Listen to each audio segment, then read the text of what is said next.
द्वापर युग की बात है। एक बार पांडुपुत्र धर्मराज युधिष्ठिर सुदर्शनधारी भगवान श्री कृष्ण जी के पास गए और हाथ जोड़कर बोले, हे पुंडरीकाक्ष, आपको नमस्कार है।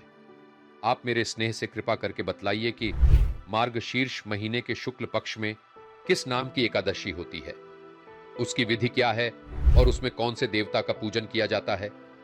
आप उस एकादशी के व्रत की कथा और महत्व मुझसे कहिए।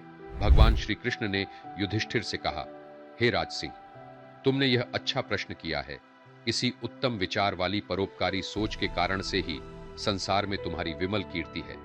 सुनो, मैं तुमसे कहता हूं, मार्गशीर्ष महीने के शुक्ल पक्ष में आने वाली इस एकादशी को मोक्षदा एकादशी कहा जाता है। ये एकादशी बड़े बड़े पापों का नाश करने वाली और उत्तम है।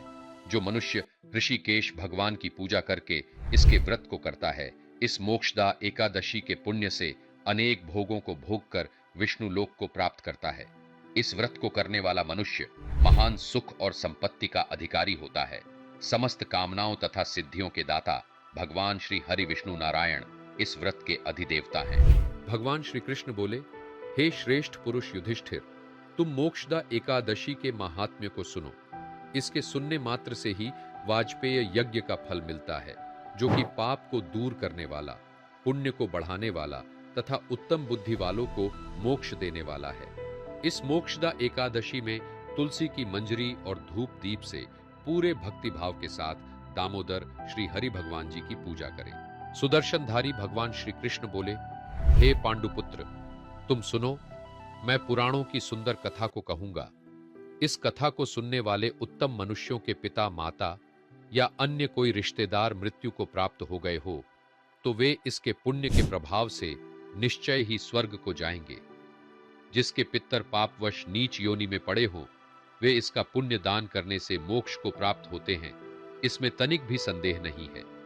हे राजन, इस कारण से इसकी महिमा को सुनिए। वैष्णवों से सुशोभित सुंदर चंपक नगर में बैखानस नाम का महान राजा राज्य करता था, जो अपनी प्रजा का पालन अपने पुत्र के समान करता था। उस चंपक नगर में चारों वेदों के जानने वाले ब्राह्मण रहते थे। इस प्रकार राज्य करते हुए राजा ने रात्रि में स्वप्न में अपने पितरों को नरक में नीच योनि में पड़ा हुआ देखा। इस प्रकार नरक में अपने पितरों को देखकर उसके नेत्र आश्चर्य से खुले रह गए।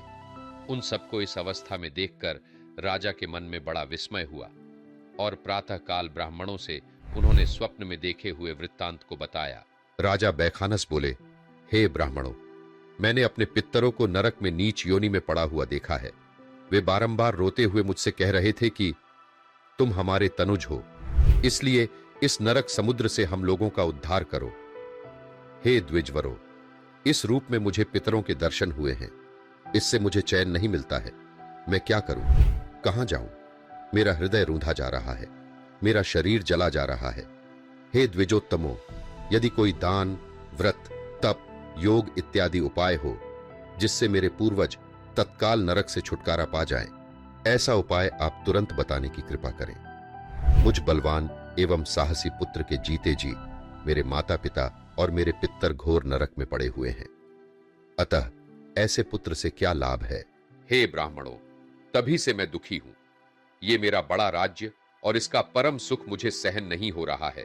घोड़े, हाथी और रथ ये मुझे अच्छे नहीं लगते हैं।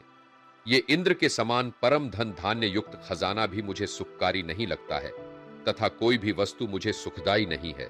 हे ब्राह्मणों, मुझको स्त्री पुत्र कुछ भी अच्छा नहीं लगता है। जिसके पितर नरक में पड़े हों, उसका जीवन व्यर्थ है। राजा ने कहा कि उस पुत्र का जीवन व्यर्थ है जो अपने माता पिता का उद्धार न कर सके। एक उत्तम पुत्र जो अपने माता पिता और पूर्वजों का उद्धार करता है, वह 1000 मूर्ख पुत्रों से अच्छा है। ब्राह्मण बोले, हे राजन, यहां से निकट ही पर्वत मुनि का महान आश्रम है। वे मुनि भूत और भविष्य के भी जानने वाले हैं।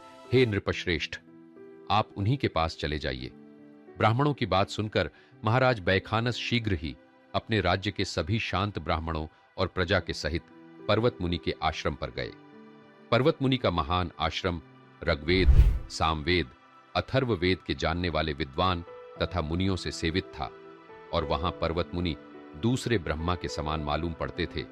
मुनि श्रेष्ठ को देखकर महाराज बैखानस ने मस्तक नवाकर दंडवत प्रणाम करके मुनि के चरणों का स्पर्श किया।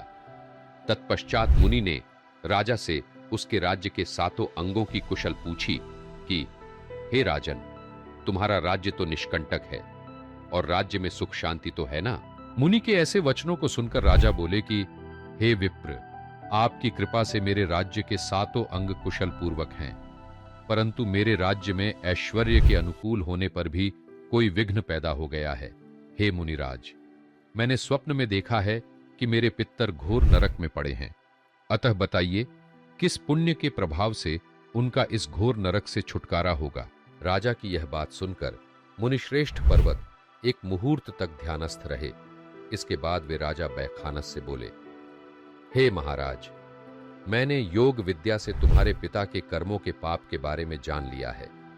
उन्होंने पूर्व जन्म में कामातुर होकर अपनी पहली पत्नी को तो ऋतुदान दिया, किंतु दूसरी पत्नी को ऋतुदान मांगने पर भी नहीं दिया। तुम्हारे पिता ने काम में आसक्त होकर दूसरी पवित्र स्त्री का ऋतुकाल भंग कर दिया। हे राजन, रक्षा करो, ऋतुदान दो, ऐसा स्त्री ने कहा, परंतु तुम्हारे पिता ने उसके आग्रह करने पर भी ऋतुदान नहीं दिया। उसी पाप कर्म से तुम्हारे पिता नरक में पड़े हैं। राजा बैखानस बोले, हे मुने, ऐसा कौन सा व्रत और दान है जिससे मेरे पिता को मोक्ष प्राप्त हो जाए? पाप युक्त इस नरक से कैसे मुक्ति प्राप्त होगी, वह मैं आपसे पूछता हूं, आप कृपा करके बतलाइए। मुनि बोले, मार्ग शीर्ष महीने के शुक्ल पक्ष में मोक्षदा एकादशी नाम की भगवान विष्णु की परम प्रिय तिथि है। हे राजन, तुम अपने बंधु बांधवों और अपनी प्यारी प्रजा के साथ उसका व्रत करो और उसका पुण्य अपने पिता और अपने पितरों को समर्पित कर दो। उस एकादशी के पुण्य प्रभाव से तुम्हारे पिता और बाकी सभी पितरों को मोक्ष प्राप्त हो जाएगा। भगवान श्री कृष्ण आगे बोले कि हे युधिष्ठिर, मुनि की यह बात सुनकर राजा पुनः अपने घर लौट आए। जब उत्तम मार्ग शीर्ष मास का शुक्ल पक्ष आया, तब राजा बैखानस ने मुनि पर्वत के कथनानुसार मोक्षदा एकादशी का विधियुक्त व्रत अपनी सभी प्रजा और बंधु बांधवों के साथ किया और उसका पुण्य समस्त पितरों सहित अपने पिता को दे दिया। उस पुण्य के देने पर आकाश से फूलों की वर्षा हुई। उस पुण्य के प्रभाव से देवताओं ने स्तुति गान किया और राजा बैखानस का पिता आकाश से राजा से शुद्ध वाणी युक्त बोला, हे पुत्र, तेरा सदा कल्याण हो। ऐसा कहकर वो अपने सभी पितरों के साथ स्वर्ग को चला गया। हे राजन, जो इस प्रकार मोक्षदा एकादशी का व्रत करता है, उसके सब पाप नष्ट हो जाते हैं और मरने पर मोक्ष को प्राप्त हो जाता है। हे राजेंद्र, इसके अलावा कोई और मोक्ष को देने वाली निर्मल और शुभ तिथि नहीं है। जिन्होंने इसका व्रत किया है, उनके पुण्य की संख्या को मैं भी नहीं जानता हूं। ये एकादशी चिंतामणि के समान है और स्वर्ग तथा मोक्ष को देने वाली है। भगवान श्री कृष्ण बोले, हे धर्मराज युधिष्ठिर, मैंने इस प्रकार मोक्षदा एकादशी की कथा तुमको सुना दी। यह एकादशी सब पापों को नष्ट करने वाली, महापुण्य वाली, सब पापों को हरने वाली और सर्व सिद्धियों को देने वाली है। कृष्ण पक्ष और शुक्ल पक्ष, इस प्रकार का भेद ज्ञानी मनुष्यों को नहीं करना चाहिए। व्रत दोनों पक्षों में ही करना चाहिए। द्वादशी युक्त एकादशी सबसे श्रेष्ठ है। इस लोक और परलोक में सुख की इच्छा करने वाले मनुष्यों को इस मोक्षदा एकादशी का व्रत करना चाहिए।